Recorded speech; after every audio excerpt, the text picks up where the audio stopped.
Hello and welcome. This is NTA Tuesday Live and I'm Cyril Stober. Tonight we zero in on art and culture as a vehicle for job creation and economic development. Now the various aspects of art and culture will manifest in our discussion, but one aspect ended just a few hours ago. The just concluded Abuja Carnival tagged the creative industry pivot to economic growth, many say, has taken steps towards innovations and packages in making Nigeria a preferred tourism destination for wealth creation and employment. Now, analysts hold the view that Nigeria has so much to offer the world, and that includes its unique history. So the question is, how can the country employ the creative industry to generate jobs and promote economic development? Now, what about a calendar for the promotion of arts and crafts for job creation? Now, these are some of the issues we'll be raising tonight on NTA Tuesday Live. But first, let's get to see this report by Elizabeth Banu. Breathtaking views, fascinating culture, arts and craft, exotic discoveries and wildlife, Nigeria is a kaleidoscope of exciting scenery and people, with over 250 ethnic communities and 70 ascertained tourist destinations spread across the country. Nigeria's unity in diversity is demonstrated in festivals such as the African Arts and Craft Expo, Abuja Carnival, Argungu Fishing Festival, Eyo Festival, Calabar Carnival, as well as the Ofala Festival. At these festivals, Nigeria's rich cultural heritage is displayed through music, dance, masquerades, durbars, both regattas, arts and cuisine. Art, a beautiful representation of nature, is seen as the magic of life. The interest in modern and contemporary arts has continued to increase dramatically, mirroring the exponential economic development of the African continent.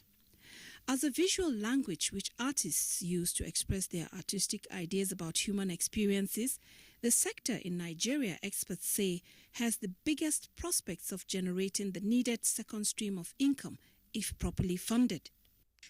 Point one center in each state, what I call creative economy development and empowerment centers. That place, the unemployed will assemble. Those who are interested in Nollywood will assemble, the great artists will assemble, the budding stars will assemble, at the end of which government will now be able to determine the number of people interested in this area. Then private organizations, corporate groups, and interested individuals will now play their role. Tony Elumelu, for instance, is encouraging entrepreneurship development in arts and culture. For instance, it is already in Enugu, where they call the National Museum of Unity. All artists assemble there. It is only for government to give it a nod, and it becomes a very central place. The interest in the art market has increased dramatically over the years. So it's one of those sectors that I believe as a nation we should pay a lot more emphasis on, because the market and the amount of people out there that are thirsty for our artwork, it's absolutely phenomenal. So it is something that we are happy, and I think it's something that we should not rest in our laurels. We should continuously promote. We must project art as a basic, instrument, a basic tool that we can actually use to bring back some economies. Take, for instance, an artist that is already, late. His works will be sold for millions of dollars, and nobody is interested in looking at how come such monies are being made from an artist who is late, for instance. But I tell you that, if a certain percentage could be charged from artworks that will be taken from Nigeria here of such great artists to be sold outside by the government, you'll see that a lot of money will be coming in. Works are already selling for millions of dollars out there. Only some time ago, Bonhams, one of London's auctioneers of modern and contemporary African art, displayed for auction 120 artworks by Africans, especially Nigerian artists, such as Yusuf Adebayo Grillo, Kolade Oshunowo, Ben Enwonwu, Yinka Shonibari, as well as one of Nigeria's renowned porters, Ladi Kwali. The Princess of Mali, a masterpiece by Ben Enwonwu, sold for £92,000, while Yusuf Adebayo Grillo's African Woman in Gele was sold for £80,500. The government needs to seek for ways of increasing, like having more art galleries in Nigeria, because most of the revenue comes from sales of artwork by way of gallery ownership through auctions, and also improvements in art competition, because that also stimulates the other artists, the upcoming artists, to be able to, fully integrate in the art sector itself. Because when you encourage them, they become part of the system, and then they also begin to practice. And then, like currently, we just have one art gallery that is government owned. You can also establish like an art foundation. The art foundation will help to fund art projects, both national and internationally, and that way you'll be able to generate more funds and also help to boost the economy. If you go to public buildings, for instance, today, what you see is just foreign artifacts, foreign artworks. Foreign artworks are not even original. But people who have money to build such hotels don't even see the need, to put in place at least 70% of what we call, local content. So that what hits the foreigner on the face when it lodges into your hotel, for instance, shouldn't be foreign artwork, should be something that has to do with Nigerian culture. These are ways that government can actually make. Well, government is not looking at that at all, but the policies have to be in place. Can you walk up to any hotel and tell them, say, please take all these foreign artwork down and put Nigerian, related artworks? You can't do that because there's no policy in place for that. But once the policies are in place, you see that the patronage will originally turn towards, the local content, and every artist will be employed.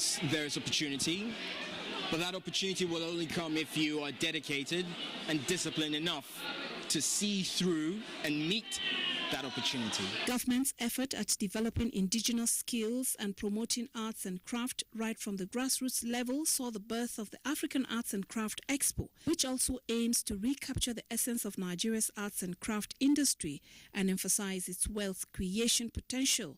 About 40 kilometers to the Federal Capital City Center is Ushafa, a small Gbagi settlement in Buhari Area Council, where the late Mariam Babangida, wife of Nigeria's former military president Ibrahim Babangida, inaugurated the Ushafa Pottery Center in 1991.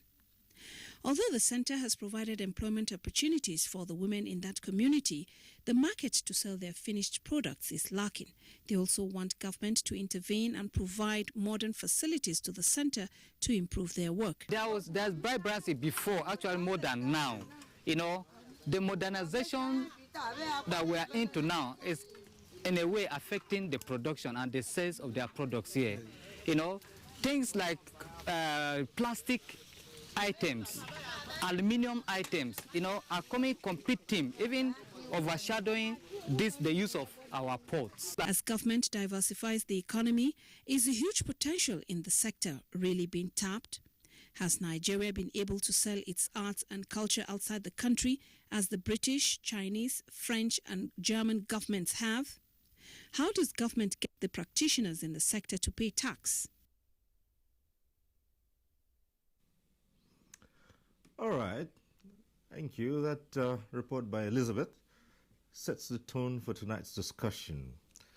Well, let me introduce our guest to you. I'd like to welcome to this program Mrs. Dayo Keshi, who's Director General, National Council for Arts and Culture. Thanks for being with us here tonight. Good evening. It's a pleasure. Right. I'd also like to welcome to this program Adavi Abraham, an arts enthusiast and Permanent Secretary in the Kogi State Civil Service. Thanks for being here tonight. Good evening. My pleasure being here. Let me also welcome to this program Dr. Bakri Sheikh Lemu, National Vice President of the Society of Nigerian Artists. Thanks for being here. Thank you, sir. All right, as we always do, on Tuesdays we acquaint you with the procedure.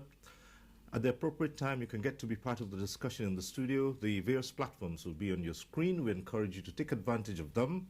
However, for those who will be calling in, as we always say, when your call gets passed, do us a favor, turn down the volume of your TV set. Just reduce the volume so that we'll avoid the hurlback or the echo. All right? And of course, the best way to know your call has been passed through, you'd see your name on the screen. Once your name appears on screen, it means your call has been passed through to the studio. We advise that you do not waste time on greetings. Just go straight to the point, keep it brief so other people can get on the platform. Once again, welcome to Tuesday Live. And we'll start off from that question that Elizabeth posed at the end of her report there. Have we been able to sell our arts and culture outside the shores of Nigeria, just as some other countries have done. And let's begin on that premise with the Director General of the National Council of Arts and Culture, Mrs. Dayo Keshi. I do believe that quite a number of arts and crafts actually, and a number of creative industry products have actually been exported to various countries. It has influenced other countries. There's no doubt about that. But what we should be looking at is like packaging further to make it more acceptable as a commercial product. There is no doubt that Nigeria has more than enough within all this to be able to export its products. However, we still have to be sensitive to some basic things, such as sizes. It's only now during an AFAC we have what we call the colloquium aspect of it, and where we advise on basic things that have to be done for you to be able to sell your craft all over the world. But for now, I do believe that we are just scratching the surface. We still have a whole lot more to do, and we can send out a whole lot more than we have done so far. All right, we'll come back to you and take more of that, but let's get the views of Adavi Abraham on this matter. Thank you, Siri. I believe that we're just starting because there's still a whole lot of things to be done. For instance, in terms of our cultural exchange, it's still at the lowest ebb for now. How many of our cultural troops have access to foreign performances? And of course, if they are going for cultural exchange, you expect that they will go with their artworks that they could exhibit alongside their performances. But as at now, it's still very, very low at that level. But however, in terms of the packaging that Madam mentioned, I think visual artists too, like sculptors and what have you, should look critically at the sizes of the artwork, because you don't expect a foreigner to come, they want to buy art piece, you are giving them a full size artwork. Nobody would buy that, but something that is handy, because they will think about taking them the cost implication of freighting them back to their country and all that. I think at this level, but however, we are not doing badly because our art products, they are the best. So far, so good. Thank you. All right. Okay, we're not doing badly. We'll return to that, but let's hear from Dr. Bakri Shiklimu. Yeah, good day, Cyril. Actually, you see, as an artist, when people talk about we are not doing badly, what people do is that they see it and there is no parameter for measuring it.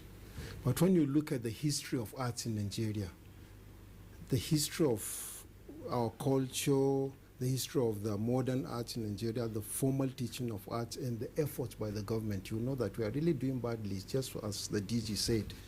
If you compare Nigeria with other countries like France, Alliance Française, Britain, and whatnot, etc., you see they go so much out of their way to showcase their arts and to make what is something that you call a sort of cultural imperialism, make you accept their arts, make you accept their culture so that they can sell it to you.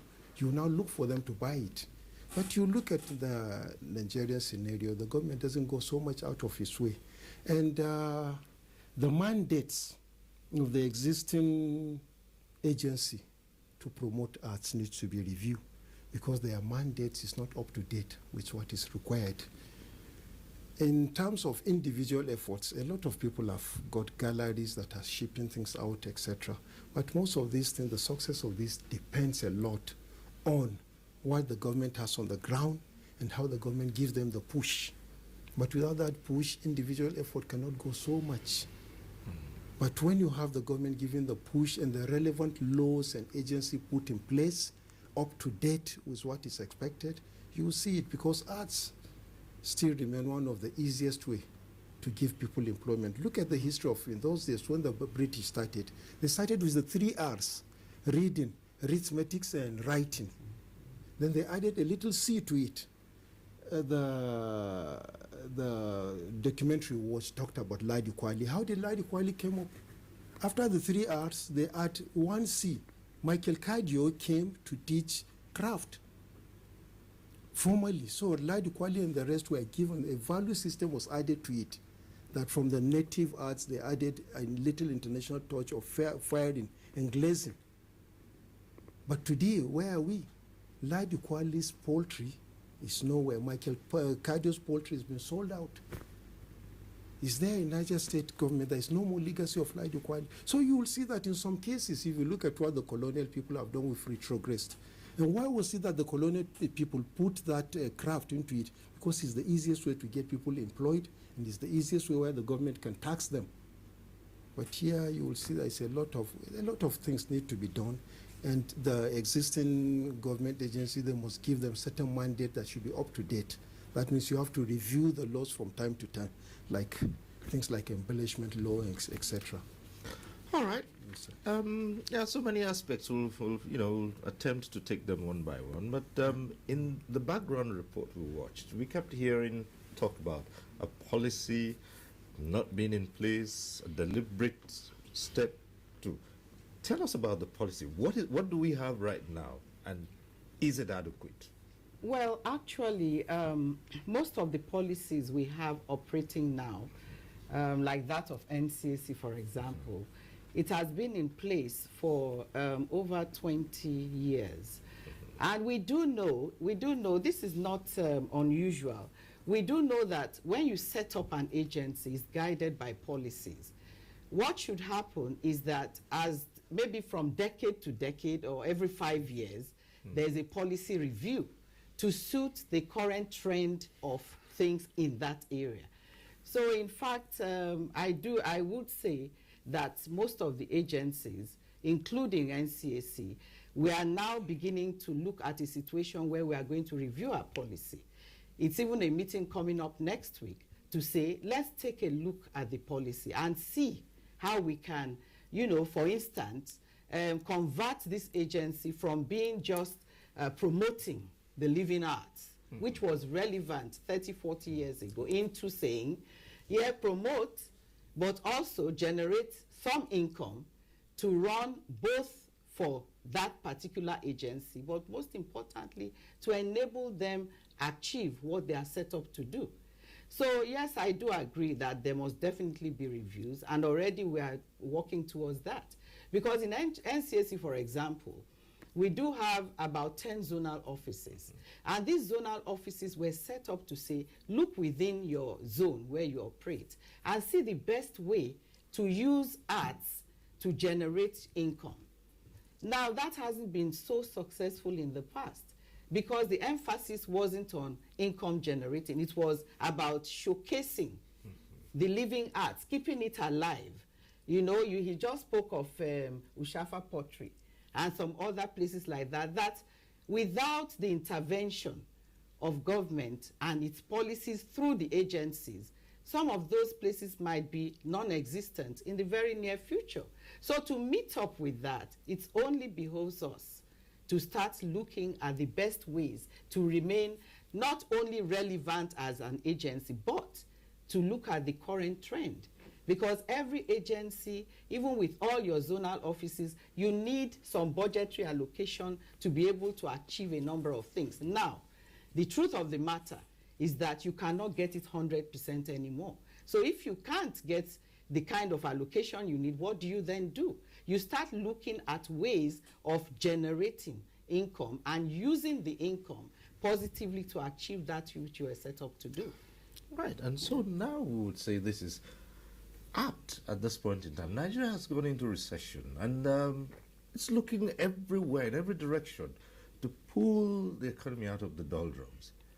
And you hear experts tell you the creative industry, arts, culture, these are tools you can employ, and you would begin to generate, economic activity, the much needed employment, particularly of the youth, will be something that you can look to. So what is standing in the way of this? Well, DG just mentioned the issue of policy. To me, basically, I think we need a living policy that will empower the artist. If there's a living policy, the creative industry will thrive the more higher. For instance, as an artist, you walk to a town, you perform, or you bring your art's work, you carry out an exhibition, you make huge sales. Government is not coming to collect any tax from you. Of course, you smile back to the bank, good for the individual. But however, what impact is it going to play on the immediate environment and all that? What is the take back of government now that government needs all the available resources to get back on track? I think that issue of policy is one. Two, a conducive environment. If the artists, they don't have gallery, no studio where they could carry out their functions, and they don't have a gallery to exhibit their works, or the performing artists, no theater where they could rehearse their shows and all that, at the end of the day, perform. You say that there's an issue. Again, issue of security is very, very vital. It's key. Because the creative mind often is 24 hours. Even when they are sleeping, they are thinking, they are imagining. This is something out of the ordinary. Therefore, somebody who is not secure, he won't be able to reason well. So these are some of the vital areas I think is germane in this business of creativity. And again, the youth themselves. I remember the National Art Theatre. That's one good job that the Nollywood has done to Nigeria. In the 90s, if you're going to the National Art Theatre to go and watch a movie, the area boys won't let you. In fact, you'll be afraid. But the Nollywood craftily brought in these people. Do you know that this your actor begging is very good? I have a movie. I just want it. From there, that was how they watched those negative. And I think, again, NDLA too should think of working with them.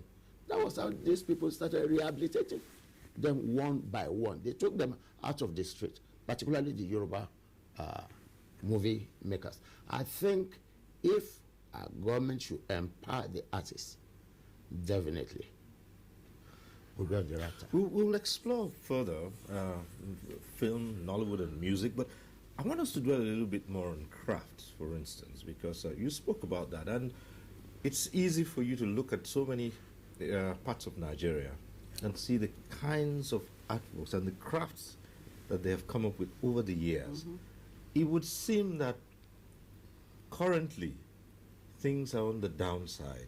Let's recall when Nigeria hosted Festac, which be about 40 years, pretty soon, right?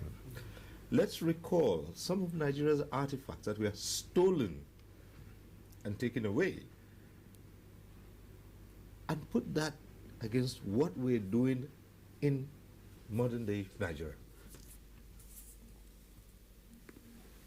Cyril, if you don't mind, let's revisit the previous question you said, because it's very crucial to the artistic world. You see, first and foremost, the question is why this negligence of art and whatnot. First and foremost, before we come to this one, the Bini, Bronze, Punitive Expedition and whatnot, the Tada seated figures, etc. You see, there is an attitude and there is a wrong concept about what is arts. The general belief of what is art is fine arts. Can you draw me? Little do people know that the dress that the DG is wearing here is done by a textile designer. And it was done painstakingly with hand. When you tell a person that you are reading fine arts, he thinks that it is all skill of you can draw, or you are making a sculpture, That's it. And that is why it's been stigmatized in some part of the country, that you are being seen as a sort of fetish carvers and whatnot. Right, because that is also an aspect of it. People have grown up, and then sometimes I have seen in some areas they say, "No, this is idolatry," and okay. You see, and that is why the attitude, the perception of arts as being a way of empowering people is so difficult for people to accept, because they are yet to realize what is art itself. Until when they look around them and they realize that these synergies that you see, these billboards are done by graphic artists. This book cover design is a work of a graphic artist, and what art is all about. Then that is when you know that when you teach a person to do this, you are empowering him. Take, for example, there is this Hakuna Matata concept in Kenya. A principal was about to retiring, an old teacher, and he was wondering what to retire to. You see, arts has one thing, they can teach you what is called mono skill. That means a mono intelligent, one-way thing that you learn and you can feed on it for your entire life. So he went and learned how to do screen printing only. And just for a phrase, Hakuna Matata, that means no problem, don't worry. And he bought as many T-shirts, or ready-made T-shirts as possible, and he kept on doing screen printing. Each one you do like this, cheap, you know, you've got your money, and he was able to live comfortably. He lived in a 3-bedroom flat with biogas and whatnot. So these are the things that arts can do to people. When you talk about crafts and whatnot, you go to some part of the world, you see ordinary biro like this, they put a little wood and make some carvings and whatnot, and people buy it. These are things that you teach people. But when you take a concept to governments, we, SNA, we've approached a lot of governments with it. We have a very good working relationship with her. But you go to some government, they look at it as when you say you want to make an arts and craft village to empower people, it looks as if you want to make a fetish place where you make this thing, because they don't know what it is all about. And for a concept to sell through in Nigeria, it's not how beautiful your concept is, but it is who you know. PTF could not have succeeded if Murtala Aliyu Salijo and the rest have forwarded it. They need General Buhari to forward it. People forget that. We've got, SNA has all the concept. And we are willing to work with the government to empower people to have arts and craft villages where children will be meaningfully trained and they work on their own, making T-shirts and whatnot, and so many things that we need around. Now coming back to the issue of these carvings of Benin and whatnot, you are coming to the issue of cultural heritage. When you talk about the cultural heritage of a country, is that there are certain things that you cannot bring back the clock hand. It's gone, it's gone. And sometimes what people give priority to are not really what is the priority, because Festac chose Benin bronze for one reason. It fitted the Festac. But the best of work of Sipedu still remain the Tada seated figure of Tada, Niger State. Read Epoeyo, 2,000 Years of Nigerian History, endorsed by Murtala Ramat Mohamed, is the best work of Sipedu in the Black Africa. You can't change it. So when you are going back and they are still around, they are not stolen. When you have your thing taken away by colonialists and whatnot, you don't get it back. Nothing goes to London Museum and comes out. So it is governmental. So how do you prevent the others from going out? How can you use what you have to build on and generate something? You see, the issue of arts in the present day world, there are 3 aspects that the government is here to look into. Money laundering through arts. We the artists, we know it. What are we saying money laundering? Tax evasion. For example, I don't want to pay tax. I go to an auctioning house. I buy a painting for $200 million. That's all. I don't have to pay tax. It's a painting, it's hanging in my room. The government is here to look at this. Why? Because they are here to approach we, the practitioners. The other issue is funding of nefarious things, drug, terrorism, and whatnot through arts. That is why you need to regulate this profession. For example, now, you buy a piece of Van Gogh or Rembrandt or any expensive painting. I give it to a terrorist. He sells it elsewhere and uses the money. I didn't give him cash. I bought this thing legitimately, auctioned it, and gave it out. These are all the things that government should look into. There are so many things involved in art that government is not looking at. The shipment of things under the name of exporting artifacts and whatnot, they are going about barking the wrong tree. When a young artist paints his work and he wants to go out looking for greener pastures, you see them asking him for this, that, and whatnot. But you see the real people cutting out the historical things are still doing it. And they are still doing it because there is market for it. When America went to Afghanistan and Iraq and whatnot, a lot of things from Iraqi museum vanished because they are priceless. When a piece of battery dated back, solar battery dated back to the BC, if you see it, of course, you will ask, any scientist will wonder, what is a solar battery doing in BC? It was in Baghdad Museum, and it is priceless. So it is time that the government should look inward and come and sit down with the artists. The other issue that we're having problem is that some of the agencies, there is synergy with the artists, but some there is none. For example, now you cannot talk about drugs without including Pharmaceutical Society of Nigeria. Neither can you talk about laws without. Presently now we know that there is this type of law that they want to bring up that will empower youth. That is what we've been looking for and whatnot.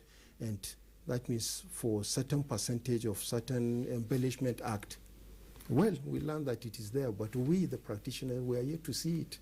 And we hope we'll be contacted so that we'll put our own contribution so that it will be good for the individuals and the artists and the youth of this country. Thank you, Cyril. Yeah, Mrs. Keshia, so you were going to come in there. Well, actually, I do appreciate where he's coming from. Yes, as he said, they are the actual practitioners. But nevertheless, we must be factual that investment in the creative industry has been very minimal. Right. For a nation like Nigeria. Because now, why is it because we do not appreciate the potential of this industry? Yes. Or there are some other reasons, some other factors? Well, let me say this, that the time for this to happen is now. Why? Because we don't have the oil as before. You see, it's the case of a rich man who has a successful business. Very few think of diversifying when they are, high on success. Yeah. So it's the smart one that uses the success to diversify. So for me, I think this is the time to genuinely look at the creative industry and see what we can do. We don't lack enough within the creative industry. I mean, Nollywood, the film industry, even our fashion industry has shown to a huge extent what they can do. But you can imagine if it becomes a deliberate policy, whereby he touched on it briefly. If you look at marketing products of the arts, for instance, like carvings and all these things, I will tell you one thing, and I don't know if he would agree with me. I will. Artists are not the best marketers of their products. Yes. I have worked extensively with them. Yes. While I was still in the ministry, I worked with them. And sometimes they just come up to you and say, Madam, don't you need these things? Okay, just take it for 5,000. I need money. Yes. And I know this work is worth 500,000. So you see, we have to get it straight if we really want the creative industry to become, an income generating at the level of national and international, to give Nigeria the strength. And how do we do that? We must put structures in place. He started talking about it. We must put structures in place. There must be something that will take care of wherever these products are being manufactured. So now you see, he mentioned that like the Ushafa pottery, they are not making much again. You know why? The artists cannot market their products. They can produce. So that is why I've always advocated that we have gotten to the point in Nigeria where the artists, those who are producing, the craftsmen, should remain in their location. Because in this country, Cyril, each local government has a little product. That's over 700 products. So we are not wanting in that area. What we now need is to empower the artists who produce to sell their wares. And that is why I say there should be more art vendors. You and I might not be producing beautiful works like they do, but that doesn't stop us from being vendors. It's an issue of buying and selling. I buy from you, I take it to the state or to the federal level, and that is where government comes in. Government has to create, in each state capital, I say, an arts and craft village. So that immediately gives us 36 plus FCT. And from that arts and craft village, let's federal at that level, together with the private sector. I believe it should be private sector. That way it will last longer. It won't be dependent on budgetary allocation. Where they have 3 major art malls in this country as startups. That is Lagos, Abuja, and maybe Kanu, to market artworks. A mall you walk into and you see everything from every part of Nigeria being sold in our arts and crafts. Then if you talk of festivals, right. You know, we just finished AFAC, the African Arts and Craft Festival. It's anchored by NCAC. And the idea is again to present an economic structure that enables the artists to sell their wares. Yes. So that is what we do through AFAC. But you can see that the artists themselves come and try to sell their wares. And a market like AFAC, what does it do? It gives them that opportunity of selling. Now, something interesting happened this year. Right. This year's carnival rolled into towards the end of AFAC. And you know what happened? All the arts and craftsmen just simply took their wares and moved to the carnival. For them, they're happy. And that's why we talked initially. We talked about having a calendar where you can say, look, very important. Do we have such an arrangement? You can pick up and say, well, in the month of June, in Nigeria, this and this and this and this will happen. In the month of July, this festival will take place. In September, this is what will happen in December, so that you're targeting people. Do we have a calendar like that? You see, Cyril. I think I'll have to come in here. That for now, we're still battling with the issue of calendar in Nigeria. For instance, except the traditional festivals, the real thing, but the ones that is being managed by government, they are still wobbling, zigzag. NAFEST and Carnival. For instance, you say that they keep changing. You can't tell anybody. The Abuja Carnival, for Abuja instance, Carnival. It was we shifted. Just finished, ended this night. It used to be around October, September. You can see the date was fixed, later shifted. The NAFEST too, there's no definite date. Again, why this? Is because of the lack of funding or lack of adequate funding by government. I want to digress a bit. When Madam spoke about the craft village for every state, it's a painful thing to say here that there's a state, 1 or 2 states in Nigeria without a theater. I say that as a similitude of a king without a palace or kingship paraphernalia. That's the way I say that. If a state is without a theater, as at tonight, then it's a big challenge for the arts to thrive in such a state.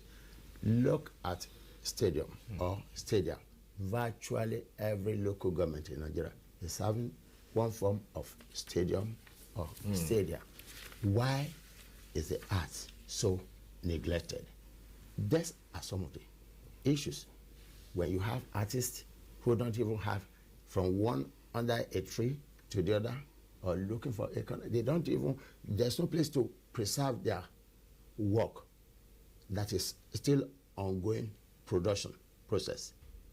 Maybe like a carver who is just on, he leaves the job there because there's no proper preservation.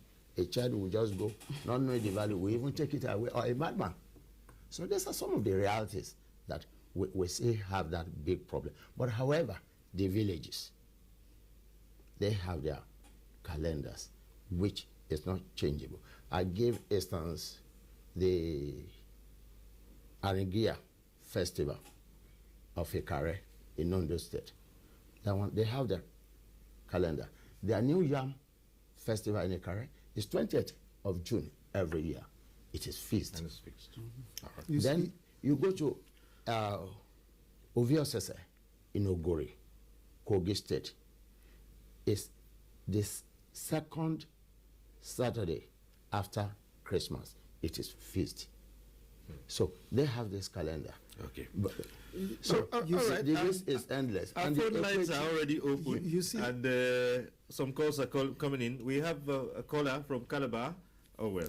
Okay. All right. Just keep the calls coming through. Quite a number of calls have been coming in as we go on. But let's. Okay. People are eager to get on this topic. You see the issue of festivals and whatnot. Let's call spade a spade. You see, most of these festivals that we are saying, they are government-funded festivals. They are not geared towards societal money generation. They are civil service, bureaucracy, and that's it. Oh, well. Now that you speak of the subject, there are other places too where certain festivals, but you hardly hear of them. When you have a festival whereby it is geared towards generating money, the plan and the way you go about it will be different. And the issue of arts, we are not saying government fund. Put in place a policy. That's all the government needs to do. Now, for example, these policies we are saying is that, you see, basically arts, you do the training, then you do the production, then you do the sales, then you do the value adding. Take, for example, the National Gallery of Arts. They are supposed to oversee principally about arts, artists, and whatnot in Nigeria. Madam has done a lot for us, and we thank her. She gave us a place to sell, to market our goods and whatnot, and most of the time we come to her, she has an open hand. But you wonder primarily some government agents that have been fixed principally to see to the welfare of arts and promote arts and whatnot. But when you go to them, they have their own shortcoming because they are there. But they haven't been funded to do that for us. When you go, maybe a young chap wants value added adding to his distance or whatnot, there is another place that the government can fit in. You see, there is a policy in this loan scheme whereby you take a loan for craftsmen and whatnot. Wow. But nothing has been done much about it. We haven't heard anything about it. All right, we'll come to that. Let's try and get this call from Adama. Mustafa, who's calling in from Adama. Hello, Mustafa, go ahead.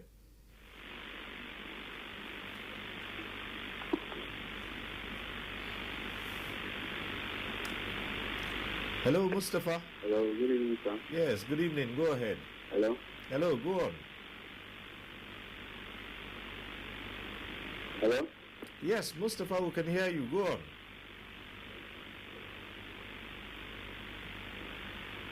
Hello.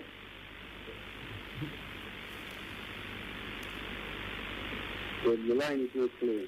We can hear you. Your name is on the screen, so go on. The line is not clear. Oh dear.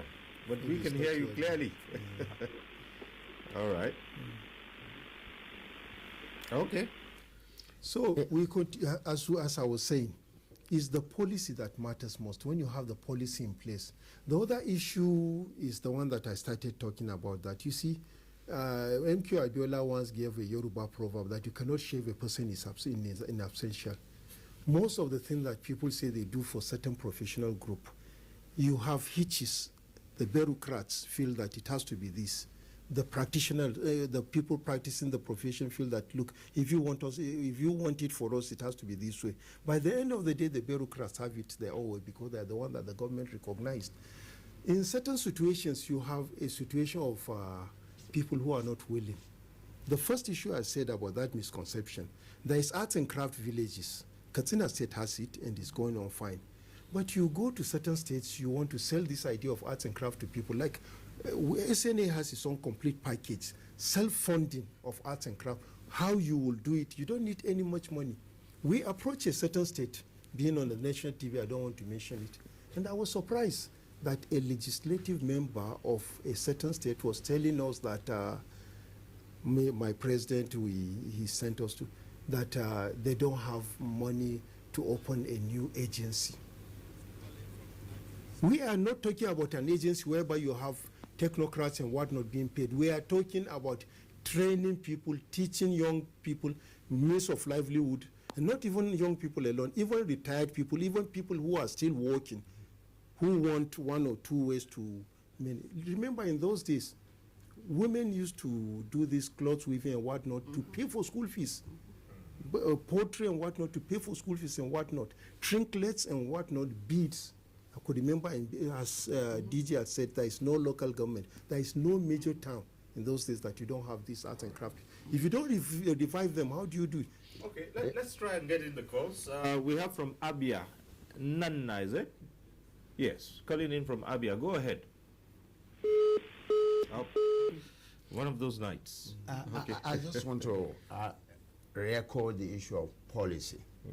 That for now it's as if the policy on us or the creative industry is still zigzag, very wobbly.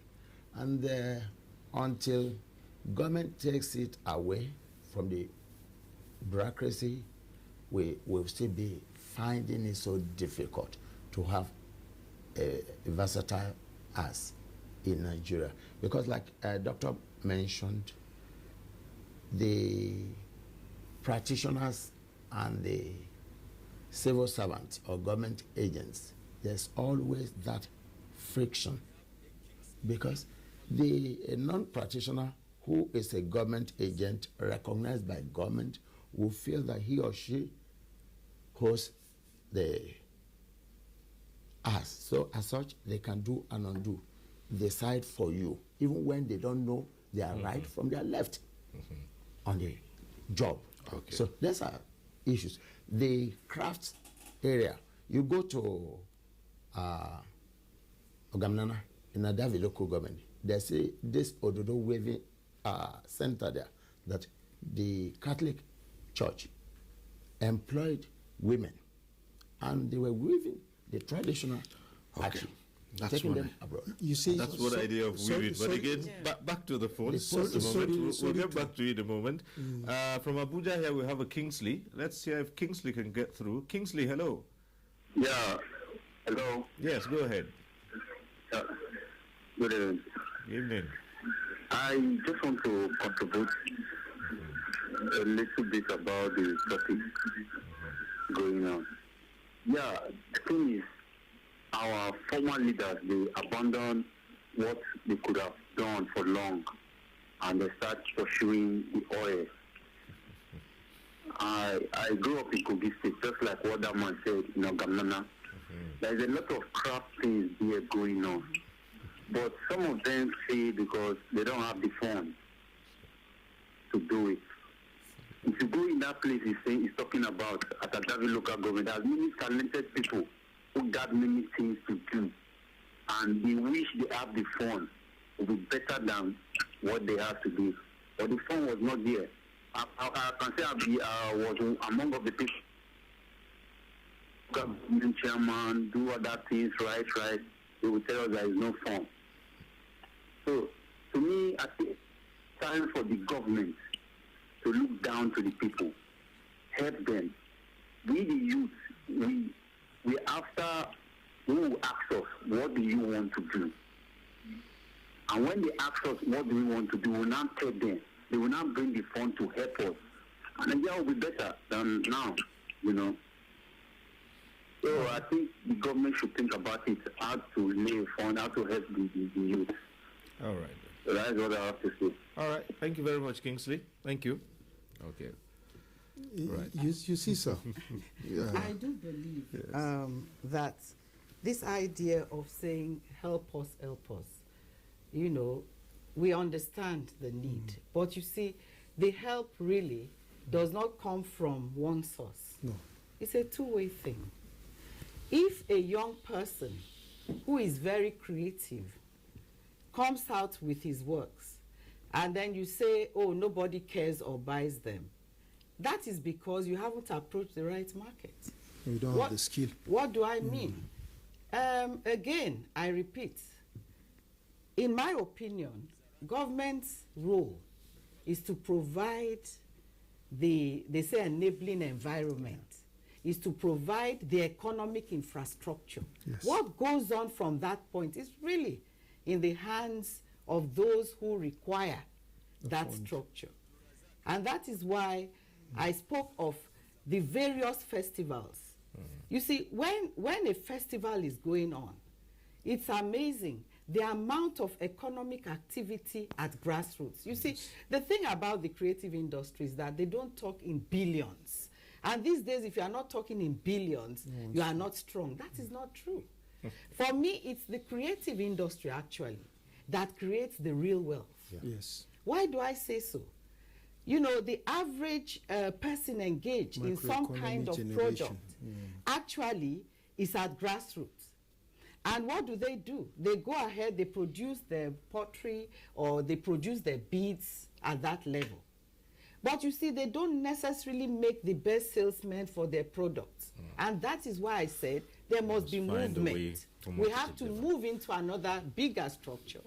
And that is the states. And from the I'm using government engine now. The state government has that arts and craft village. And so these festivals can roll from one into the other. We don't lack that.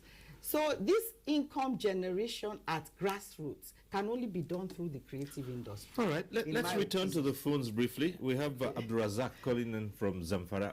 Abdurazak, hello.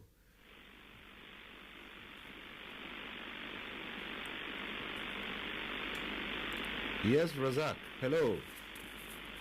Yeah, Mr. Good evening to all. Okay.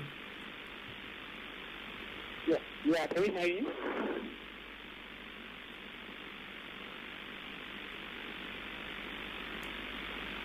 I call to, first of all, commend you on the effort to make on this very important topic. The topic, as we told here, is a nice one. More especially, I would like to direct my own contribution towards culture. Okay. Culture is a very aspect that government needs to work on in boosting the economy of their country. So let us try and give a maximum, already use the word explanation on the value and the growth of the culture and boosting the economy cannot be overemphasized. So let me just encourage you to say more about the way that people at the grassroots level will understand how culture can contribute in boosting the economy for their country. I know many colleagues are on the line waiting for you, so let me hand off your good at this and continue to call from other colleagues from Oranamoda in perspective. Okay. Thank you. All right. Well, I think, maybe if I should chip in. Okay. All right. I wanted to talk about the festival. Okay, you see, festivals. Silently, there are festivals in place that doesn't need government funding. Right. And they generate microeconomy. Like in the north, we have Salah festivals. The small Salah, the Eid al-Fitr and the Eid al-Adhar. You have even Christmas festivals and whatnot, etc. In the eastern part of the country, you have so many young festivals coming to age and whatnot. In Taraba, you have so many of these things. But you see, really what the government need to do is to package these things and showcase it. The larger the audience, the more people come, the more the microeconomy, it will generate the microeconomy, what the DG is saying, people will buy things and whatnot, etc. Do you promote these festivals outside? You know, because if I was to attend a festival in Nigeria, then I'd expect that I would know a little bit about when it holds, where it holds, the best hotels around. Exactly. You see, that is what we are talking about the role of the government. Without the government, these are the supportive things that government to do. You see, there was one sad thing that I once come across in life. When I discovered that officially Fela hasn't sold 1 million Lem records. Officially Chinua Achebe hasn't sold 1 million of the books, These Things Fall Apart and whatnot. And the list goes on. The list goes on in the creative field. So that means there's something wrong. Piracy does some damage to them. Yes. Not that's necessarily one. piracy. Our attitudinal perception to things. People don't look at it as being a crime. And the piracy laws, the relevant laws are obsolete. And the government itself, just as he said, they've been blinded by petrol, this and they think that's the way out. Look at countries like Iran, selling Iranian rugs and carpet all over the world, making millions. Just rug. We have Kutigi mat. We have Zamfara hat and whatnot, which people are willing to wear as cowboy hat. Instead, we are buying the cowboy hat from Texas. Sorry, I don't just want us to begin to let's get Port Harcourt on the line. Emmanuel is calling in from Port Harcourt. Hello, Emmanuel. Hello, sir. Good evening, sir. Good evening.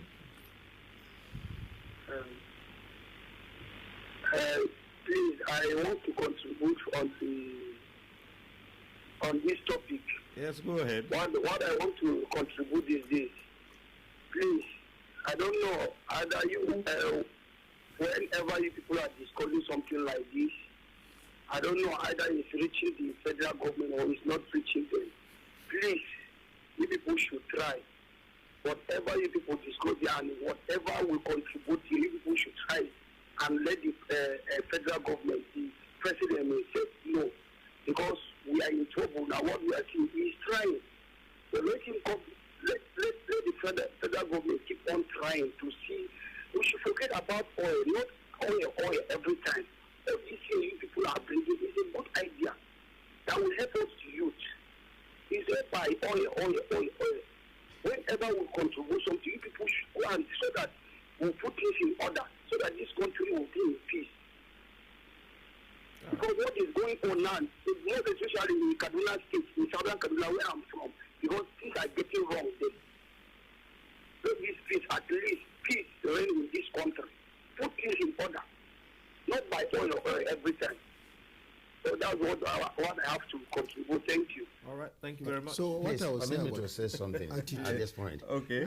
Cyril, I said that I don't want to say the total blame as that of government.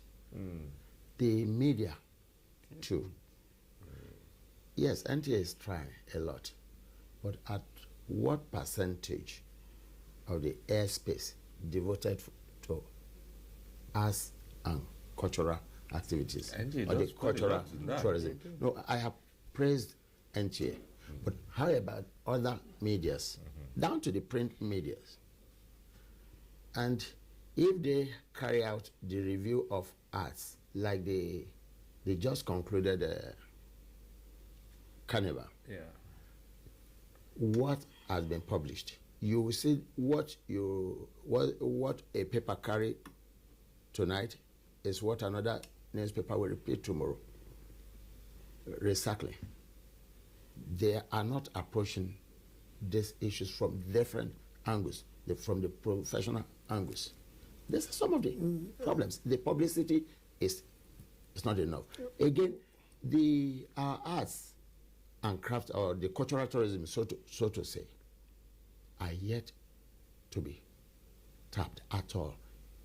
Take for example, in Kogi State, we have a natural earth bridge, which I don't think is known to the world.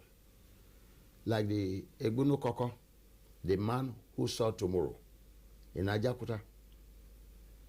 The mud house was there for years. Some of us were shouting, writing in the local media, but it fell on deaf ears. The first primary school in northern Nigeria, the first general hospital in northern Nigeria, and so on and so forth. If you go there today, they are the shadow of themselves.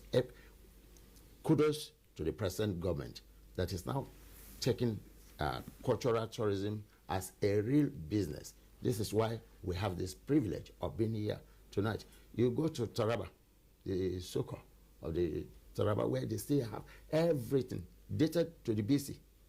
The Oshun Shobo Grove, which Susan Winger helped us, but until recently, the multinationals, their effects are not being felt. That's the truth. In the just concluded Carnival 2, we know of UBA, and probably one of the media houses, the electronic medias that are partnered with them. I think these are some of the basic areas that needs to be explored if we must move ahead. I believe. And Cyril, before we leave this area, I also think that, we've gotten to that point, for the development of arts in Nigeria, we have to now focus on schools. Right. We have to go into those schools so that our children are more knowledgeable. I thank you for for a program like this. But guess what time this is? Most of those children are already in bed. And sometimes we are talking over their heads. We have to let them start seeing that to devote yourself to the arts is not a thing of shame. When we were growing up, it was made that way. You can't tell your parents you are an artist. Arts in what? You had to be a doctor, a lawyer, and all that. But things have changed. The dynamics have all changed. So this attitudinal change towards the arts and creativity generally must even start right from the bottom up. That's from our children. It's actually and that is why NCAC actually, in every program, we bring in a children's component. It's actually worse. Okay. You see, people talk about things have changed. It's getting worse. Let me give you a very good example. In education, in the educational aspect, I was part of the board that went for this curriculum something. In Nigeria, not any other part of the world, just Nigeria, they have what they call creative and cultural creative and cultural arts education. And they're offering it in secondary school. And with your professorship in finance, you can't teach it. Why? Because it's like saying a subject called geobiophysics. There is music component in it. Right. There is theater arts, drama, fine arts, applied arts, all in it. And they expect an arts teacher to teach it. And the synopsis in the university system is fine and applied arts. Yeah. I don't know anything called music. Right. So now a Ministry of to the Education, this thing is going on. arts. So you see, that is why we say art is deteriorating. Okay. Do you know where that problem lies? Because anytime you come to a thing, the policy makers do not contact the people on the ground. All right. One person does it all. We will explore that further, but at this point we want to take a short break. Stay with us on NTA Tuesday Live. We'll be back shortly after these messages. Nigerians, our fearless officers and men of the Nigerian military are winning the war against Boko Haram. Today, all occupied territories have been recovered and Boko Haram has been degraded. Our affected brothers and sisters are getting their lives back. However, they are now after you and me. In our mosques, churches, schools, motor parks, markets, entertainment centers, and public gatherings. Be vigilant. Be security conscious. Report suspicious persons, objects, and movements to the police and other security agencies. The security of our nation is a duty for you and me. Nigeria, unite against terrorism. This message is brought to you by the Federal Ministry of Information and Culture.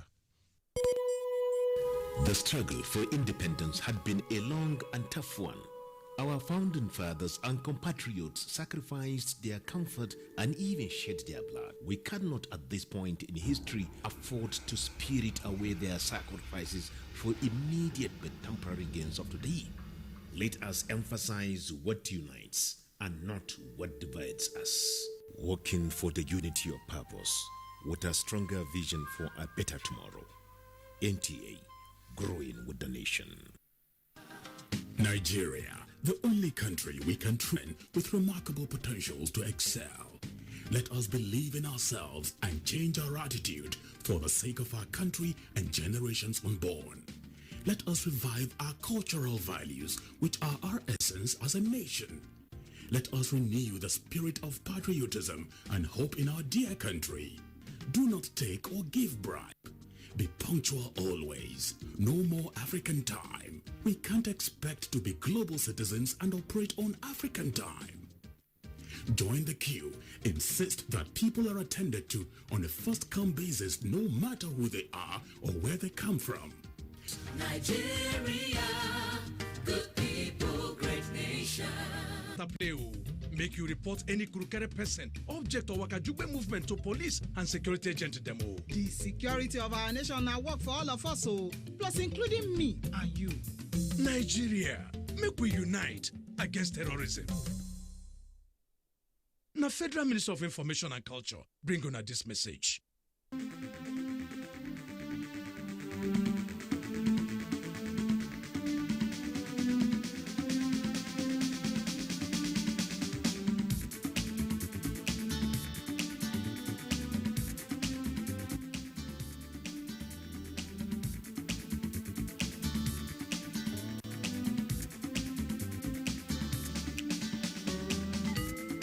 NTA Tuesday Live, a network issue-oriented innovation talk show.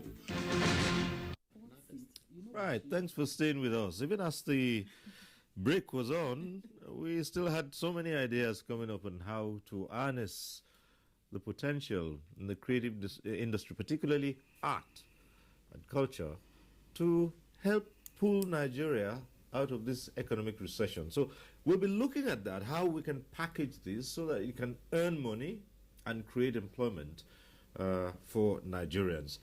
Just before the break, a new angle was introduced to this. We have to go back to the schools.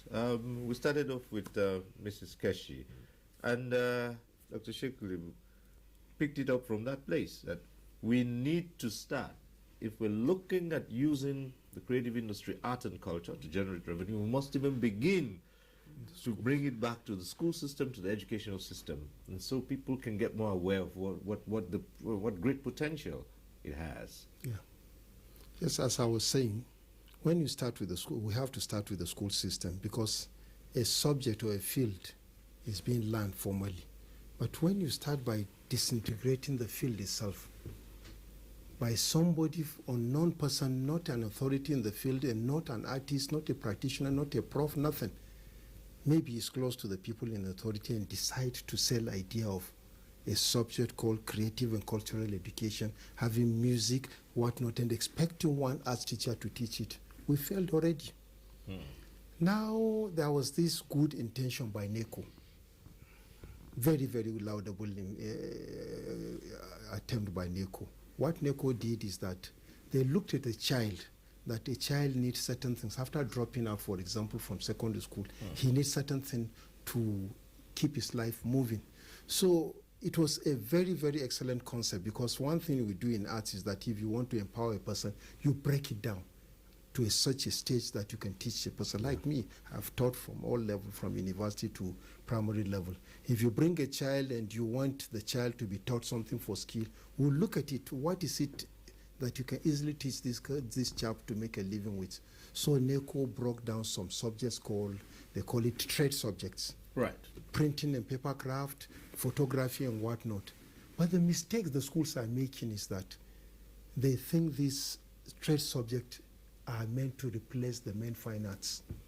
So they are registering for the trade subjects and they are not registering for the core subject. Like now, a child will take animal husbandry and he will not take biology or agric, thinking that. So you see, that is why I said there is a lot of work to be done, and we have to start from somewhere. All right. Now, the basic issue now is, how do you now put all of this together, package it, and make sure that it creates employment and it can generate income? The other time he talked about a village where weaving was going on and people had the skills and it employed so many youths, but that is not happening anymore. Yeah. I think, like Dr. mentioned, we need to go back to the root, the primary, the basic now. One, I remember my primary days that every Thursday used to be a craft day, whereby you are taught the art of molding using clay and all that. You do basket, calabash, brooms, you even carve. Right. That is gone. So we need to go back to that. Right. Then painting, drawing, and so on and so forth. How to do it yourself, practically. Like when we were youth, we did the painting of our rooms without hiring any painter. Of course, it was based on this. So if they are taught from primary school, you will discover some children that the talent tilted towards the arts. You will not be forcing them that go and read medicine or go for banking and finance. No.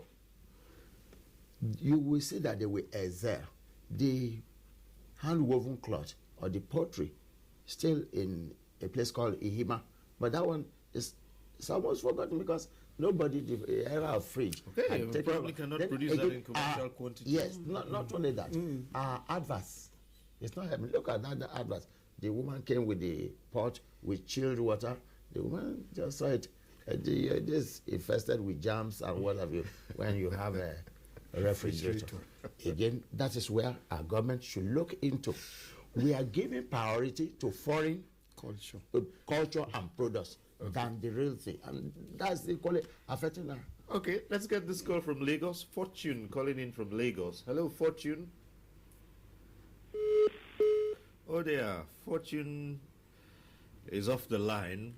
So in terms of the marketing, again, when they are taught by masters, you go to Abegi at the National Arts Theatre, you see various groups that are taken off the street.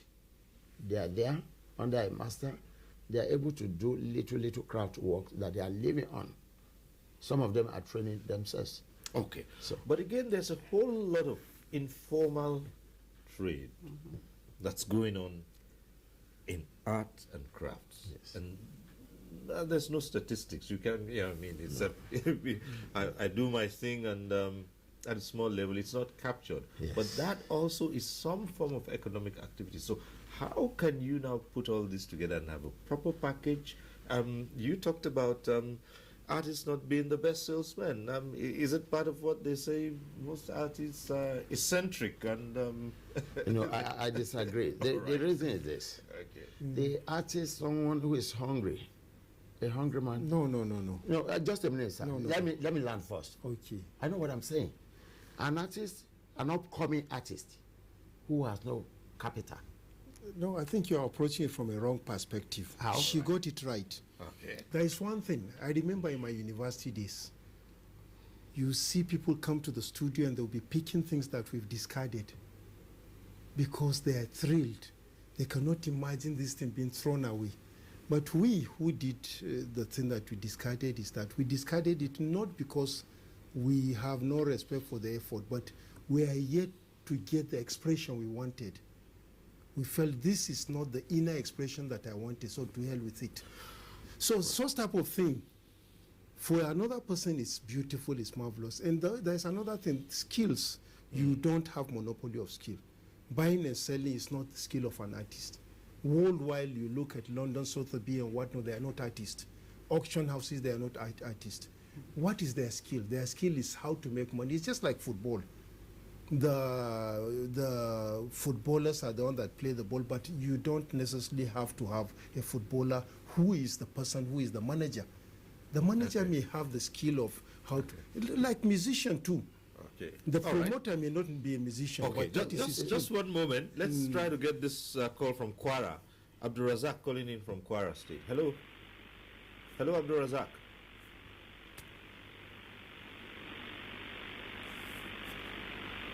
Are you with us? Oh dear. You continue. Hello, good evening. Yes, good evening. Go ahead. Hello? Hello, go on. Hello. Hello, Abdurazak. Hello. Well, we've lost him. Well, as we say, just look on your screen. Your name appears, it means your call has been taken. Just go ahead. People seem to forget that. The name was on the screen. And, well, just keep the calls coming through. So it's not that the artists are selling it because they are hungry people. No, it's not so. It's the issue of skill. Now, the issue of the employment that you are saying. All right, employment, and then the question of value addition. Some would say, well, we have not added any value to the things we've done. We're still at that rudimentary stage, and the world has moved on. If I want to purchase a piece of artwork, there are certain things I'm looking out for. Solid. All right, if this thing is made of clay, then it needs to have something. I think Doctor got me wrong too. You see, I was trying to explain a point which you didn't. You took it off from. I'm sorry. Now, I said, Madam said that they do sell their product cheaply, and I was trying to give reasons. One was the issue of maybe capital. The artist who is having little resources at his disposal would not love to tie down that capital. That's one. Two, like those of them that are not in the state capitals where they can easily market their products, piling them up means even going bankrupt. No. What she's saying is the issue of exposure. Yes. You see, if you don't know the value of what you have, you wouldn't know how to sell it because you're not an expert in the field.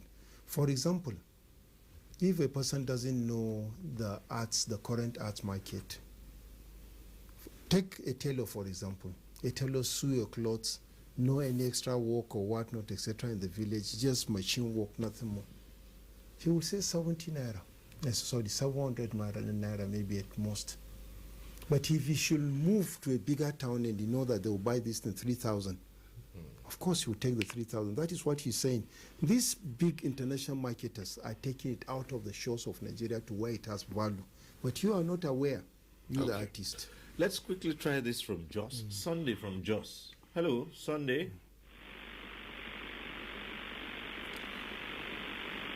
Sunday from Jos, are you with us? Yeah, good evening, sir. Yes, good evening. Go ahead. Hello? Yes, go ahead, Sunday. Yeah, good evening, sir. Good Can evening. you hear me? Yeah, we can hear you. Okay. About art, the DJ seated there, she spoke about the lost glory of art, which is true. When we were in primary school then, we look at our teachers trying to put us through. They were like, okay, come and do something creative with your hands. What can you do?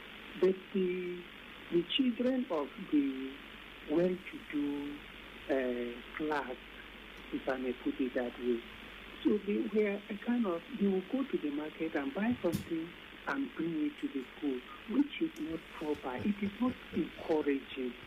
Now that is where I see the loss, as in the culture, the art, getting the culture of creativity is getting backwardness in Nigerian economy in terms of art, if we are talking about art precisely. Now, what can we do to promote art in this country?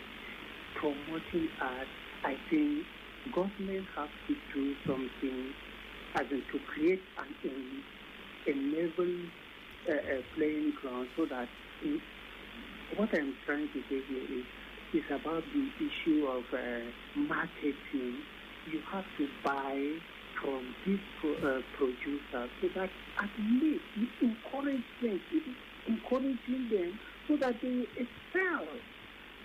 Once if you buy from them, they will be motivated to do more. And talking about the young people, if they cannot get any the buyer from them, they will relax.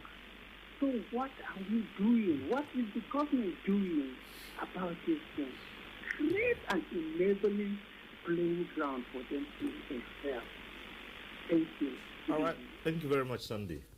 All right. You see, Cyril, I want to say this about the creative industry. I know generally we'll say, what is government doing? But really, you see, in this particular industry, it's the creative artists themselves that will do much more. Yes. That's the difference. Yes. And the truth of the matter is that creative artist has no age barriers. Let's think of it. A person like Michael Jackson started earning in the millions at the age of 5. And it was in dollars, remember? So what am I saying? And what was he singing? ABC, you know? 1, 2, but 3. it became a hit. So, and a lot of money. The same thing is happening in our schools. We must catch them young. We must make this industry attractive to the young, because therein lies the future of young people in this country. Gone are the days when people like us, I'm sure you and I were recruited right from the university, even before I graduated. But we don't have that anymore. And the situation is not going to change backwards. You know, it tends to move forward. So having said so, I think we have to look at the creative industry as an income generating industry that cuts across all ages. It knows no barrier of Western education. What you need to know is that creative art. And then you start practicing, and where they say, oh, what is government doing? Yes, government gives the enabling environment. They give the policies. Like I said, NCAC's policies even under review to say become more income generating. Your zonal offices should be able to look at what is within that zone, market it, generate income, but under a structured way that there is checks and balances. Okay. But the truth too, we must emphasize at this gathering, if nothing, is that the way forward in Nigeria today is the creative industry. Right. Basic. Enugu is where we go to next. Chris is on the line from Enugu. Hello, Chris. Are you with us?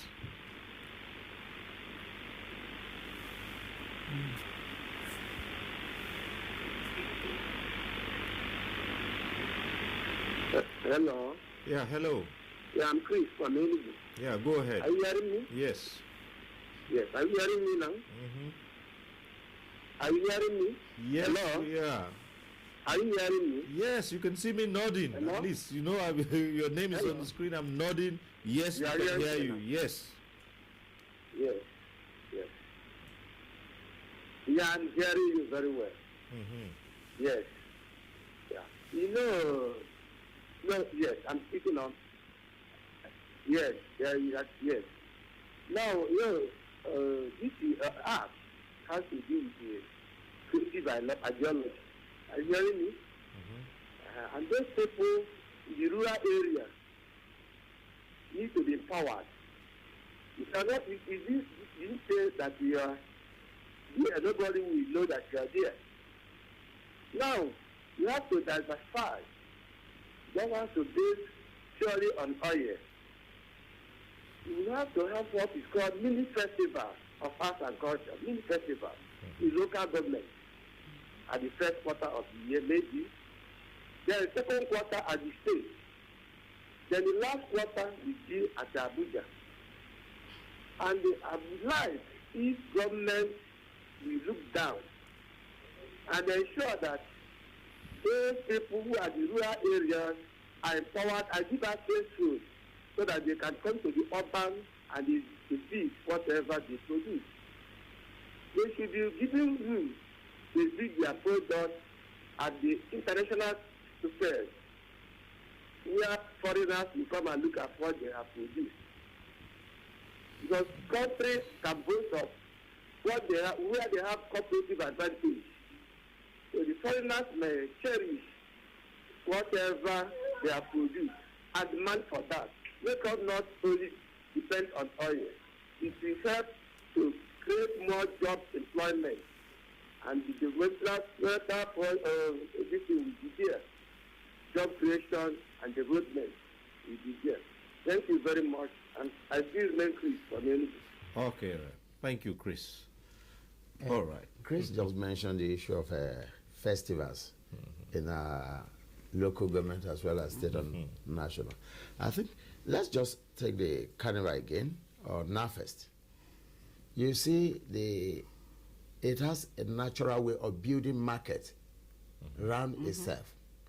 You just observe naturally as if it is what's it called? As if there's it's a big market, so to speak. Yeah. Exhibition of its own. The food seller will come, open a natural tent uninvited. The clothes seller, the restaurant seller, the palm wine tapper will come to exhibit his palm wine, and so on and so forth. A mini market is going along the street. The pure water seller is there making his or her money, and they are rushing back because the body needs the water, and so on and so forth. You see that the chain. Okay. Now let's introduce this aspect. Do we appreciate our own artworks and pieces? You used an example which I'm interested in. You said even with the fabrics in the textile industry, the artist creates the designs. And sometimes we have a situation where a country that will remain nameless because of national television pushes its products into this country.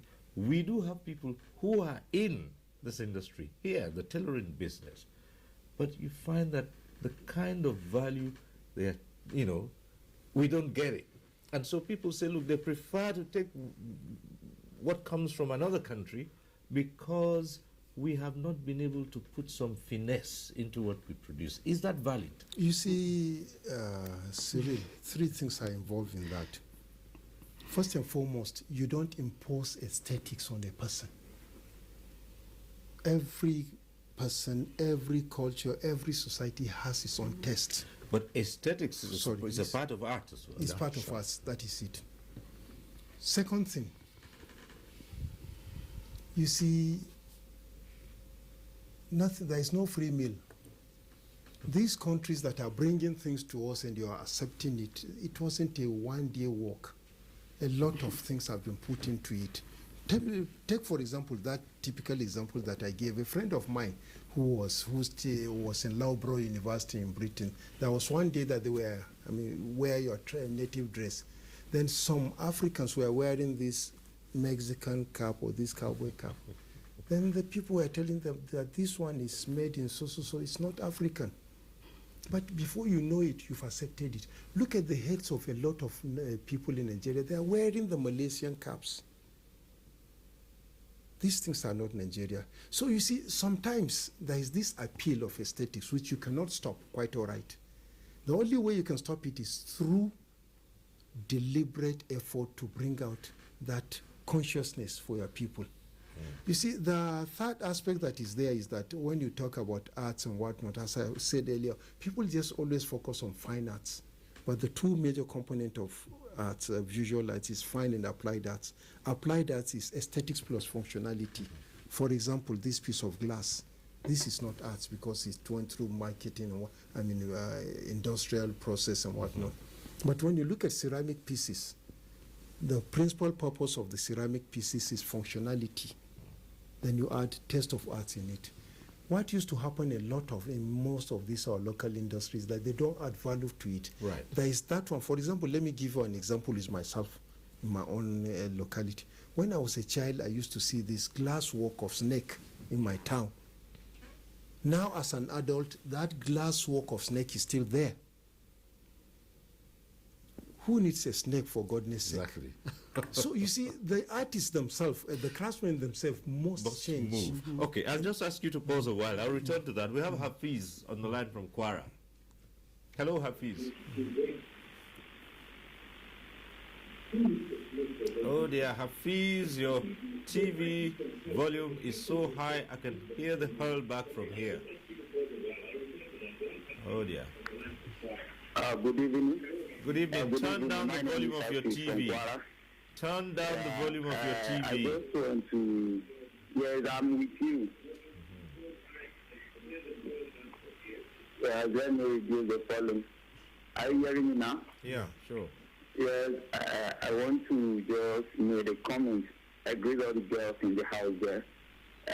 What is happening in Nigeria now, we need to look at it as see where Nigeria is going to now, pertaining to economic sector. So we need to reform and come back. Oh dear. We lost the call. Well, So as I was saying, yes. you So see, the artists themselves, the should artists think out themselves, of the box. craftsmen themselves should think of something up to the task that will sell in the present day world. Take for example, even the clothing we are wearing, and you have to cash in on the opportunity. Take for example, the clothing we are wearing changed over a long period of time. There was these clothes that they were calling tazarchi. It used to be Malian dress, Senegalese dress this thing. Now Nigerians have made it their own and they've added value onto it. So there is no, in us they'll tell you that nothing is static. It's not, it's dynamic. It's dynamic. It's Unfortunately, there was a time that SNA brought a proposal that this type of local arts and craft centers will add value to it, will tell them, like you go to back to the brass work, for example, of my own state. You see, up till now, they are using nail to write things. You have so many gadgets that you can take and make inscription, and that's it. You can even teach them the lettering, graphics. Right. But you see, these are the type of things that government steps in, or NGO, or maybe some big company steps in to add value to this, or train them from time to time, etc. And that is what other countries do. Okay. We have from Abuja here Prosper calling in. Hello, Prosper. Hello. Hello. Hello. Yes, Prosper, go ahead. Okay. I want to. My contribution is going to be very brief because I see that the program has gone far in. I see a little bit digression in your discussion here. As a matter of fact, when you say how art and culture can actually, put money on the table, change the economy for both government and, of course, Nigeria as a country, I want to look, far and wide, perhaps wider than the scope right now. Let's look at the policies, like DG Kechi, rightly said, the appropriate policies, the appropriate laws put in place so that we can actually have, enabling environment. Now, take for instance, sometime around 2009, 2009 in Akwa Ibom, the state government built a hotel which they call the Meridian, if you are used to, Akwa Ibom. Now, it was a four-star hotel, very big hotel. And they already had the plan that they were going to import some artworks from China. And the artists in Akwa Ibom got wind of that. And they swooped into the government house and said, look, it can happen. We are here and we don't have jobs doing, and you want to go and give our work, our jobs to Chinese people. And they said, okay, let's have the deal. How much were you going to spend on that? They said, okay, we're going to spend about 100 million. They brought the whole thing down and they looked at what they were going to spend to import the art. So it was almost 100 million. And I called the artist, the Society of Nigerian Artists Chairman, can you handle this? They said, why not? And of course, they gave them the job. They went to Lagos, they went far and wide all over the whole place to get artworks from different artists. They commissioned artists and they were painting day and night. And they churned out all the work for that period, sir. All the artists in Akwa Ibom, they were employed. They were gainfully employed. They bought cars. They even enriched those who worked under them. You see, the artists, they work like a kind of nucleus. When you work as a studio artist, there are other studio hands below you, working under you. The moment jobs like that come, you see that you not only empower yourself, you also empower them. And you're talking of job creation. Now, let me tell you, these are the kind of policies you need to put in place. Take, for instance, if we have something we call art embellishment fund. Art embellishment fund, and we say, okay, every public building, so long there's going to be, a public building, let's use this as a tool to actually promote the Nigerian negative, that image that's already negative. Let's use art to promote it. For that reason, every public building will have at least, to the cost of that public building, 5% of it dedicated for art embellishment on that same building. And now all the public buildings, you have to give at least 5% of that cost to the artist. Take, for instance, the PTDF building that is right behind you here in your office. If a building like that costs almost 12.5 billion naira, 5% of that is about 600 million. And if you put that money to employ artists, you know the number of artists that will be gainfully employed by such money. And I tell you, what about all the other public buildings that you have in Abuja, for instance, and Lagos, and all over the place, all these big banks? 5% of that will go for an endowment fund, which will be managed by the artists for the government. And at the end of the day, the artists will even pay tax from such money. And I tell you, when you do that, it's a vicious circle. It will affect different people, different, in different segments. Those who will produce films, they will make their money. The sculptors will make their money. The people doing stretchers, they will make their money. And of course, transporters will make their money. It goes round. That is the way you can actually generate, money, money around the economy with art. Then apart from that, let's take, for instance, the Nigerian example I gave to you. If you go around all the hotels in Abuja today, all the works you see are just fake artworks from China or whatever country they bring them from. It's pathetic that a Chinese man comes to your hotel and he lodges in the room, and what he's looking at on the wall is Chinese artworks, Chinese fake artworks that are produced by fake Chinese artists, not even the real artworks. What is shame? If you go to China, are you telling me you will be seeing Nigerian artworks in a Chinese hotel? Look at the way they have been able to preach their culture. Government need to do more. All these agencies need to be sponsored very well. Look, listen, when I went to Art Expo New York, you will see so many artists, so many countries have renting a whole pavilion and putting the artwork of their country throughout the whole pavilion. They are selling their culture. UK does it. America does it. Then, of course, China, they do it. Korea, they do it. Look at the means they are using. Okay, like Dr. Sheikh, my great vice president, said, if you look at what is happening today, look at Goethe Institute. It's preaching the culture of the Germans. Look at Alain Francaise, preaching the culture of the French. Look at what we call British Council. It's all over the whole world, preaching the culture of the British. What institutions do we have as a country, Nigeria? What institutions do we have like that all over the whole world? We don't have such cultural institutions. Those are things that need to be, incorporated in the mission, system, so that we use that to promote art, promote your culture. Okay. By so doing, a lot of people will start looking at your art and referencing it like it's already done in the outside world. I'm sorry. Right. Let me not take too much of your time. Thank you very much for that very brief. Right, Prosper. That was brief indeed. Right. Okay. Well, you heard the man. He reeled out a number of places, and the question is, do we have a corresponding promotion of our culture in other lands through any agency or through yours, for instance? Well, I do know that some time back in the ministry, the main ministry of Information and Culture, there was a program called The Embellishment of Nigerian Missions Abroad. I actually anchored that program at some point in my working career in the ministry. And what we aimed at doing was saying, let us take arts and crafts, paintings, sculptures, all the various media. We packaged it and we moved it to all the Nigerian embassies. The idea then was that the first port of call in any country is the Nigerian embassy or the embassy of that country.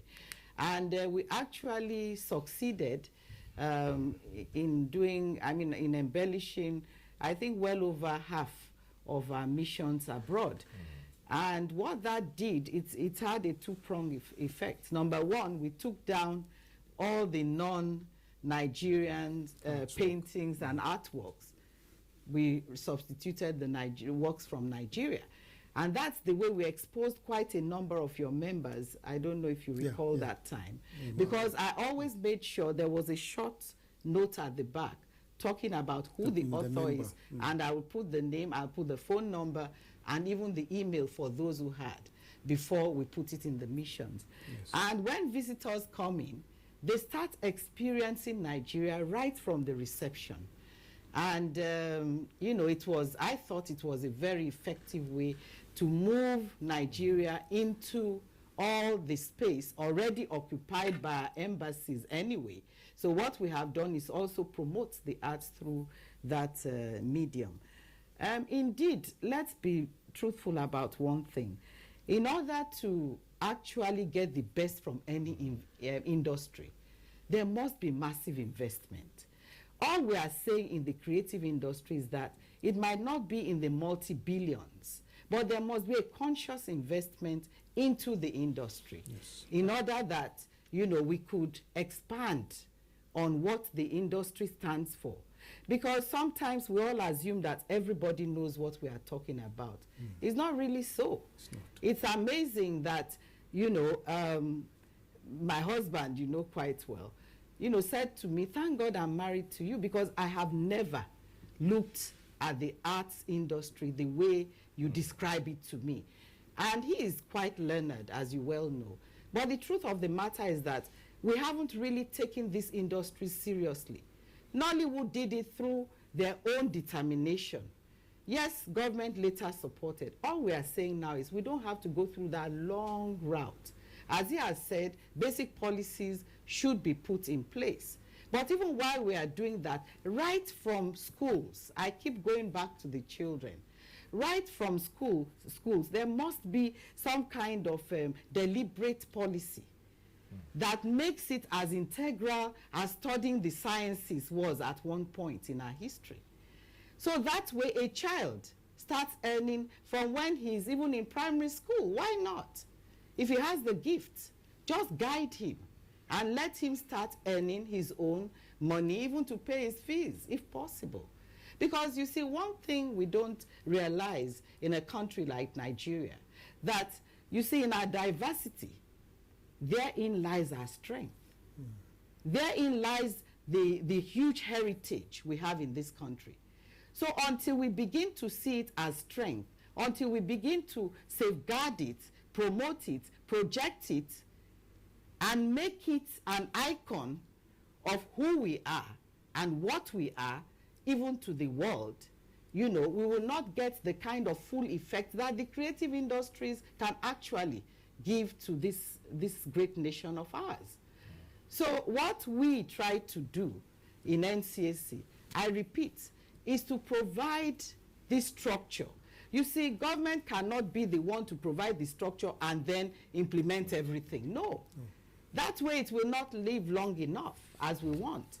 So indeed, government has really, in its own little way, at least through NCAC, you know, we've invested. As I said, he spoke of NAFEST, we anchored that. But you see, even in all these festivals, what do? We make sure that we are having different events running that showcases products of our creative industry. To surprise you to know, have you ever watched traditional wrestling, Cyril? Oh, sure. Yes. Oh, you have? Oh, well, you see? Well, he knows that there's traditional wrestling in my place. Oh, there you are. No wonder. You know, because when I heard traditional wrestling, you know, as DG, people assume you know everything. It's not true. You learn as you go along, and a good one tries to learn fast. Along the way, yes. So I went, and that was what I first went to watch. So I didn't want to ask anyone. And it's interesting, the laws that govern that particular sport. Yes. And you know what I'm thinking? That as we go along, some of these little sports should be made into national sports. We have huge festivals. You have the Durbar, you have masquerades. We have everything in the ingredient to cook this beautiful soup. This is the time. And that is what we are talking about today, the creative industry. In fact, I was going to ask him, because every time I've had the opportunity to be out of these shows, people ask of a particular masquerade. And he would know a lot about it, because Dakubuya. Yes, Dakubuya. Yeah, so what's happened to people want to know more about that? You know, there is one thing that one of the strongest forces on earth still remained metaphysical, religion, and they will tell you that is the gender thing. It's very strong instinct, strong whatnot. There are a lot of things that, even in arts, you will see that some attitude towards art is from religion. Yes. That's an aspect. In 313, when Emperor Constantine was declaring that arts can do to the illiterate what writing can do to the illiterate, the Eastern Orthodox said, no, we won't have paintings. They're graven images and whatnot. Likewise in Islam too. Right. So the Ndakubwea thing is that the procedure of this masquerade. Walking a thin line between... because it is very, very traditional. Right. And you will see sometimes the things that they need, instead of just coming inside the masquerade, I mean, the clothes and whatnot, they go through some sacrificial things, whatnot, etc., which is against Islam and Christianity. Creating the myth. Right. It's creating the myth. Yes, so they think. So these also have affected, religion also to some extent is affected. Oh, yes. It has made it unacceptable. Well, I think... but other things have replaced it anyway. Right. And then you have the acceptable things like Daba, Hawan Daushi, and whatnot. And so it's changing. I think the artists too, they want to equally preserve that knowledge. They don't just want to throw it open to the people. Hence the idea of introduction of... Sorry, there was two issues that you brought up. Okay. The embellishment law and this thing. You see, actually, and she brought it up in the issue of the cultural, the country we have in our embassies, what they call the cultural attaches. You see them in other foreign embassies here, they are giving invitations, inviting people, promoting their culture, telling you about the ceremonies and whatnot, etc. I think foreign affairs, that aspect can be best handled in between Ministry of Information, Culture and Foreign Affairs. In a nutshell, it can be done in a bigger scale. The issue of the Embellishment Act that he said, this thing got to the National Assembly and it was thrown out. It was thrown out on many grounds. First and foremost, there was no synergy between the artists and the ministry, the agency that is supposed to showcase this issue. You see, when you, just as I said earlier, you can't shave a person in his absentia. I am the person that will do this artwork, but I don't have the control over it. For example, now you say there is a building there, it cost the Yaradua building, it cost the federal government so billion, and there's the Embellishment Act, so percent of it will be used, whatnot. Who determine who get the contract? So you see, the artists feel that the professional body should have a lot of saying, not just the agency. What is the role of the private sector in this? The role of have the support from the private sector. The private sector, they have that constitutional role to give a lot of supportive things, social support and whatnot is there. But who will make them do it? I remember there was a time that a road, Mechanic Village Road in Mina, cut off due to erosion. And people were clamoring the government, whatnot. One young engineer picked up the law and approached Julius Berger and whatnot, etc. That is part of what is required of them. It's part of the law that social service and whatnot. In those days when they were doing sanitation, all these companies and whatnot had to bring out their tippers and whatnot to assist. So it's who will make them follow the role. All right. That's a question I've been wanting to put to Adavi Abraham, and it's basic, and it's that, do we as a people appreciate art? We described you as an art enthusiast. As a people, do we really appreciate artworks? And because I say this a few times, I've seen people exhibit their works, and the answer is yes. Right. One, if the drummer is beating his drum, in the background. You are moved by the rhythm. Naturally, consciously or unconsciously, you are dancing to that rhythm. You hear some scintillating songs, even where you don't know the meaning of the lyrics. You are thrilled. You are inspired. You feel like dancing. That's that. The other arts, they fine and apply arts, yes, which doctor belongs to. You when you see a piece of look at his dressing. Look at his cap. Look at that. It's a beautiful, creative world. Look at Madame too. We all appreciate art. Look at Madame. There. Even though you don't know it, you're appreciating it. Let me tell you a story here. There's this girl who came from Delta to serve with me. At the end of the day, she came first in directing a drama and dance during their NYSC days. And I spoke with the parents, they allowed her, she remained. When we couldn't get her a job, I made her to go. Today she's living very well on beats and training kids around secondary schools in us, in Kogi State to be precise. Today, she's gone for her master's, she's finished, and she's training her younger one, she's living well. A young girl. So, you see, the people appreciate it. Okay, you look at what doctor is wearing here. It's a work of art. Look at this one too. Simple, yet it's still a work of art. I paid for it. Cost a price. So, daily, we appreciate it. The bags we purchase. Today, if you go to Ogun stand, you see the batik. They use it to design bags, shoes, and whatever. People were busy picking. The hand-woven cloth. 1994, Calabar, Nafest. They came first. It was used in designing Nigerian military wares. You need to see it. But what is our government doing? Today, we spend billions to import foreign materials. All right. Well, it's about this time we'll wind down. So we'll just take your closing comments and we'll say to you, Dr. Sheikh Limu, on a final note on this program, how do we chart a course to move forward? Well, we'll start first and foremost.